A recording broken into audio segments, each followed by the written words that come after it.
So what we're gonna go over here is just to start is basic market structure. This is how the markets move at any given time, really. So you're gonna have an uptrend, a downtrend, and consolidation. These are three ways the market can move at any given time. So just to give more, much more detail on this, let's say an uptrend, what you're gonna see is the market is gonna be pushing up, but it doesn't push up straight, right? It makes retracements, it goes back down.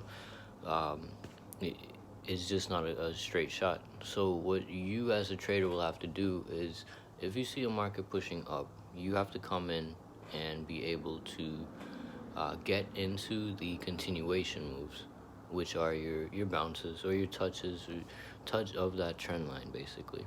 You know, and now I'll show you that in more detail here in a little bit. Now for the downtrend, it's similar. You're not gonna have it pushing all the way down. It is gonna make those retracements back up.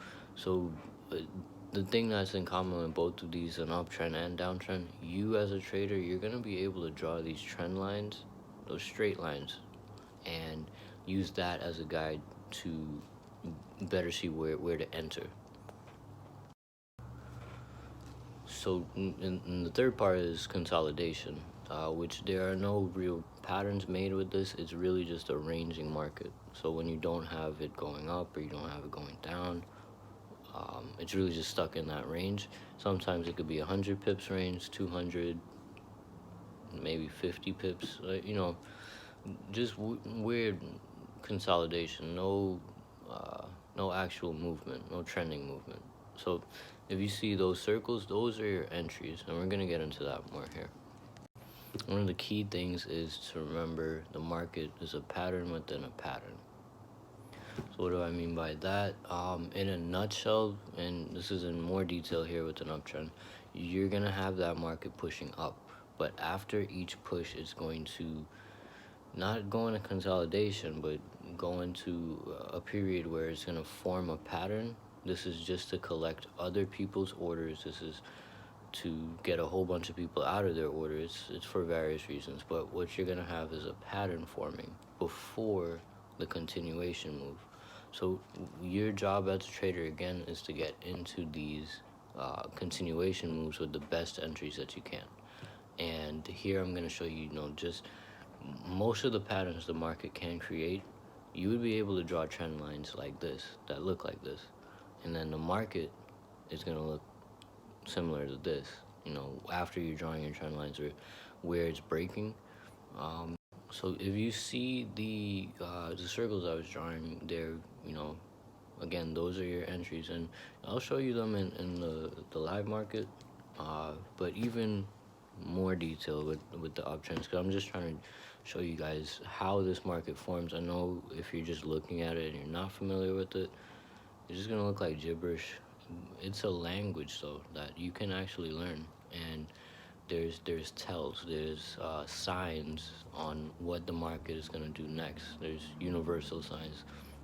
You have to remember there's a whole bunch of other people looking at the same thing that you're looking at. You just have your own interpretation, and what I'm giving you is how I would view the markets. What is making me money and what's making me profitable. Um, just back to this diagram. Those circles are what you want to pay attention to. Those are your breaks, and we're gonna get into that more when I teach my actual method, the on-site on-session, OSIS for short,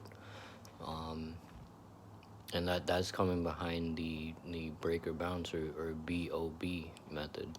Um, I just want to keep trading as simple as possible. Trading ain't shit. To me, trading ain't shit. There's a whole bunch of other stuff you'd want to be doing, while you're making money in the background. You want to get the knowledge, and you want to be able to make your money in the background while you're doing other things, for living a more fulfilling life, because that's what trading is. It allows you that freedom. But if all your time is spent on the markets, you don't really have that freedom. The only time you want to do that is when you're learning. You know, you just want to get so familiar with it, so accustomed to this realm, this industry. Um, and while I'm talking, you know, it's the same thing. I'm able to draw that trend line down, like I did before on the uptrend line. You know, different slope, but it's straight. And you as a trader, again, you're just gonna have to wait for those times where it comes back to retest. Retests are your entries, you know, and there's different ways to trade a retest. Um, and we'll get into that more with entries and everything. But uh, yeah, that's yeah, like retest and your timing, because even though you're getting retests, you still need liquidity. You still need the session to, you know, to have the actual move happen, because otherwise you're just gonna still be stuck in a little range, and you could get stopped out. You know, there's other people in the markets that do not want you to win. Like, they're gonna work against you. So you as a trader, you just have to pick your shots, and that's gonna bring me into my method. You know, the one that I want to show or teach is first